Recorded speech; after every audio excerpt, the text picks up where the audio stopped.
दोस्तों, भारत की धरती इतनी पवित्र है कि इनमें अनेकों दिव्य संतों एवं महापुरुषों ने जन्म लिया है। इन्हीं में से एक दिव्य संत थे देवराह बाबा, जिन्हें आप योगी, तपस्वी, महात्मा, दिव्यात्मा या जो भी शब्द एक अच्छे व्यक्तित्व का निर्माण करता हो, वो शब्द आप उनके लिए प्रयोग कर सकते हैं। ऋषि मुनियों के देश भारत में ऐसे कई महान संत हुए हैं जिन्हें दिव्य आत्मा कहा जाता है। ऐसी ही एक दिव्य आत्मा में से एक देवराह बाबा बहुत ही सहज, सरल एवं शांत प्रवृत्ति के थे। सिद्ध योग में जो शक्तियां हैं उनका वर्णन पुराणों में विस्तार से है, लेकिन इसका जीता जागता उदाहरण आपको देवराह बाबा के रूप में मिल जाता है। देवराह बाबा अपनी उम्र, तप और सिद्धियों के बारे में कभी कोई दावा नहीं करते थे। सहज, सरल और सादा जीवन जीने वाले देवराह बाबा अपने भक्तों से बिना कुछ पूछे उनके मन की सारी बातें जान लेते थे। इसे आप या चमत्कार कहें या फिर उनकी शक्ति साधना। अगर देवराह बाबा के जन्म की बात की जाए तो यह एक अनसुलझा रहस्य ही रह गया, क्योंकि बाबा ने किसी भी इंटरव्यू या अपने किसी भी भक्त को अपने जन्म के बारे में कभी नहीं बताया। लेकिन जब बार बार उनसे पूछा जाता था तो मुस्कुराकर यही जवाब दे दिया करते थे कि बच्चा, मेरी उम्र तुम नहीं जान पाओगे। लेकिन उनकी जटाओं से उनकी उम्र का अंदाज़ा लगाया जाए तो शायद 250 साल से लेकर 900 साल के बीच की रही होगी। आप यह बात सुनकर चौंक गए होंगे कि कोई इंसान इतने वर्षों तक कैसे जी सकता है।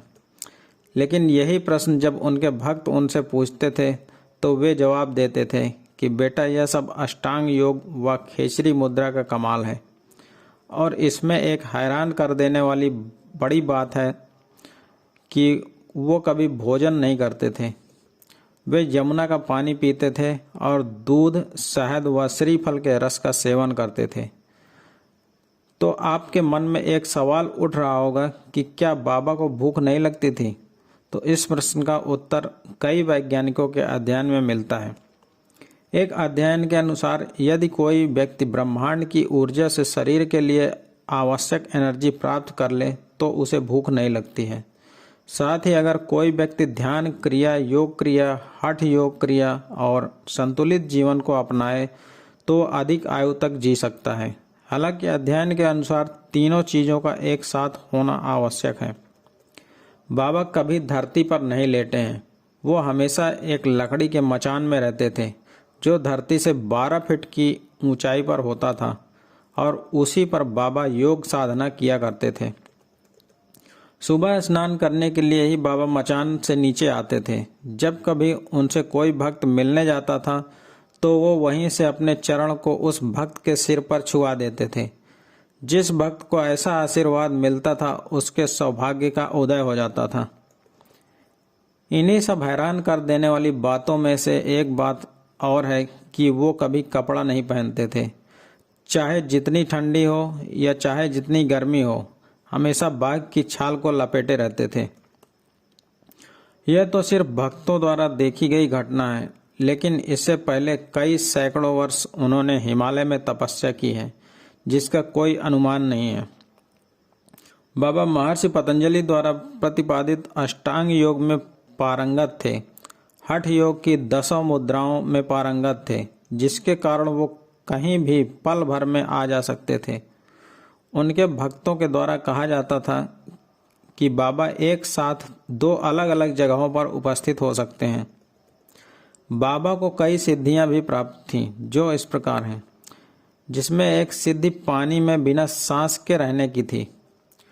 दूसरी, वो जंगली जानवरों की भाषा समझ लेते थे और खतरनाक जंगली जानवरों को पल भर में काबू कर लेते थे। तीसरी, खेचरी मुद्रा में उनको महारत हासिल थी, जिसके कारण बाबा आवागमन करते थे। हालांकि बाबा को किसी ने आते जाते नहीं देखा। खेचरी मुद्रा से ही बाबा अपनी भूख व उम्र पर नियंत्रण करते थे।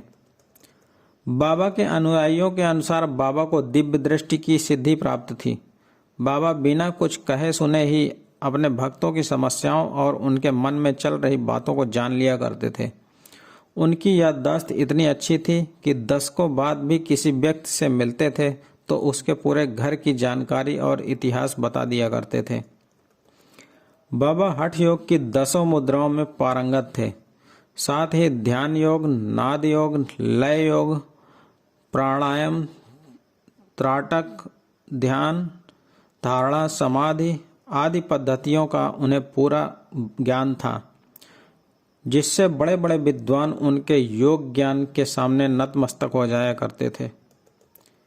हिमालय से आने के बाद बाबा जी ने अपना निवास स्थान पहले तो उत्तर प्रदेश का देवरिया जिला चुना और अपने जीवन के अंत समय में वे मथुरा में यमुना नदी के किनारे रहे। बाबा उत्तर प्रदेश के देवरिया जिले में सलेमपुर तहसील के मैल गांव में स्थित सरयू नदी के किनारे, जहां भगवान विष्णु ने अपने 7वें अवतार श्री राम को त्याग कर बैकुंठ के लिए प्रस्थान किया था, वहीं मचान में निवास करते थे। देवराहा बाबा भगवान राम के भक्त थे। उनके मुंह से हमेशा राम नाम निकलता था। बाबा भक्तों को राम मंत्र की दीक्षा दिया करते थे। उनका कहना था कि जीवन को पवित्र बनाए बिना ईमानदारी, सात्विकता, सरसता के बिना भगवान नहीं मिलते। इसलिए सबसे पहले अपने जीवन को शुद्ध व पवित्र बनाओ।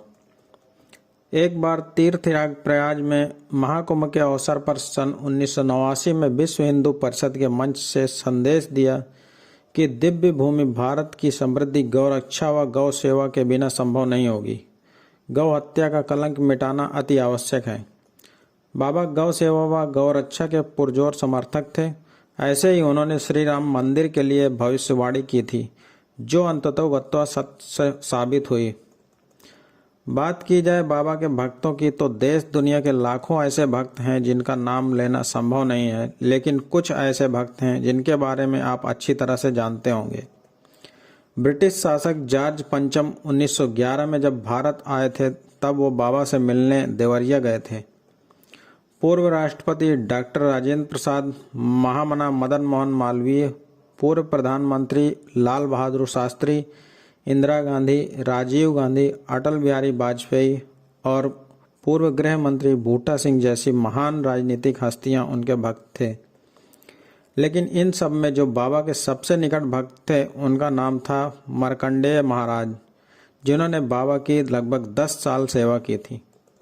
इसके अतिरिक्त फिल्मी दुनिया की कई नामचीन हस्तियां और बड़े बड़े अधिकारी भी बाबा के भक्त रहे हैं, जो समय समय पर बाबा से आशीर्वाद लेने जाया करते थे। बाबा तो हर पल हर क्षण चमत्कार किया करते थे, लेकिन कुछ प्रसिद्ध चमत्कार आपके लिए प्रस्तुत कर रहा हूँ। देश के प्रथम राष्ट्रपति डॉक्टर राजेंद्र प्रसाद के कथनानुसार जब वे बचपन में अपने माता पिता के साथ बाबा जी के दर्शन करने गए थे, तो बाबा देखते ही बोल पड़े कि यह बच्चा तो राजा बनेगा। तो डॉक्टर राजेंद्र प्रसाद राष्ट्रपति बनने के बाद बाबा को पत्र लिखकर धन्यवाद कहा और वर्ष 1954 में प्रयागराज के कुंभ मेले में बाबा का सार्वजनिक पूजन भी किया था। एक बड़ी ही रोचक घटना है। इलाहाबाद हाई कोर्ट के एक वकील ने, जो बाबा के भक्त थे, दावा किया था कि बाबा अपने शरीर त्यागने का समय 5 वर्ष पहले ही बता दिया था। देश में आपातकाल के बाद चुनाव हुए तो इंदिरा गांधी हार गई थी और उनकी जमानत जब्त हो गई थी, जिसके बाद इंदिरा गांधी देवराहा बाबा से आशीर्वाद लेने गईं और उनसे कहा कि हमारी पार्टी का चुनाव चिन्ह बाबा जी बताएं। तब बाबा ने हाथ उठाकर इंदिरा जी को आशीर्वाद दिया था और उसके बाद इंदिरा जी ने हाथ का पंजा पार्टी का चुनाव चिन्ह रखा। उसके बाद इंदिरा गांधी को देश में प्रचंड बहुमत प्राप्त हुआ था और वे प्रधानमंत्री बनी थी। बाबा का निर्जीव वस्तुओं पर नियंत्रण था और बाबा पेड़ पौधों से बातें किया करते थे। उनके आश्रम में बबूल के पेड़ लगे हुए थे, लेकिन उनमें कांटे नहीं होते थे। और तो और आश्रम में लगे बबूल के पेड़ खुशबू भी बिखेरते थे। राजीव गांधी बाबा के बहुत बड़े भक्त थे। एक बार राजीव गांधी बाबा का आशीर्वाद लेने उनके आश्रम आना चाहते थे, जिसकी उनके अधिकारियों ने विधिवत योजना तैयार की थी।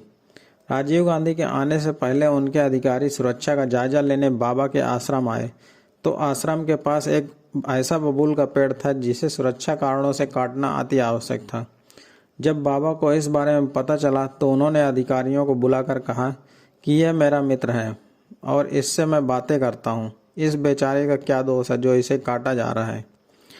इस पेड़ को मत काटो, जाओ, तुम्हारे प्रधानमंत्री का दौरा रद्द हो जाएगा। और यह कहने को कुछ देर बाद ही वहां मौजूद अधिकारियों को सूचना प्राप्त हुई कि प्रधानमंत्री राजीव गांधी का दौरा रद्द हो गया है। उसके बाद सारे अधिकारी बाबा को प्रणाम करके वापस चले गए। बाबा का प्रसाद देने का तरीका बहुत ही अचंभित कर देने वाला होता था। जब भी कोई भक्त बाबा से प्रसाद की मांग करता तो बाबा अपने मचान पर बैठे बैठे ही मचान की खाली जगह पर हाथ रख देते थे। तो कुछ देर बाद बाबा की मुट्ठी में मिठाई, फल या मेवा आदि अपने आप ही आ जाया करते थे, जिससे बाबा अपने भक्तों में बांट दिया करते थे। बाबा अपने शारीरिक जीवन के अंतिम दिनों में मथुरा चले गए थे और अंत समय तक वहीं निवासरत रहे।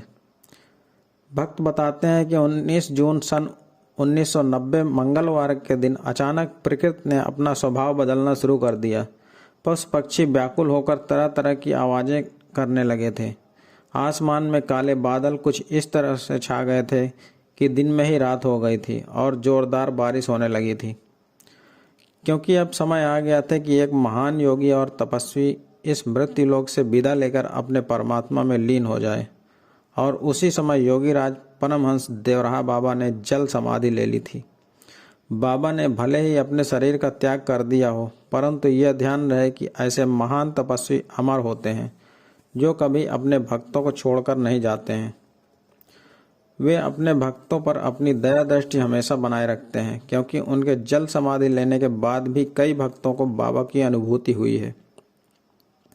दोस्तों, आपको यह वीडियो कैसी लगी कृपया हमें कमेंट करके बताएं तथा वीडियो को लाइक करें और चैनल को सब्सक्राइब करना ना भूलें। धन्यवाद।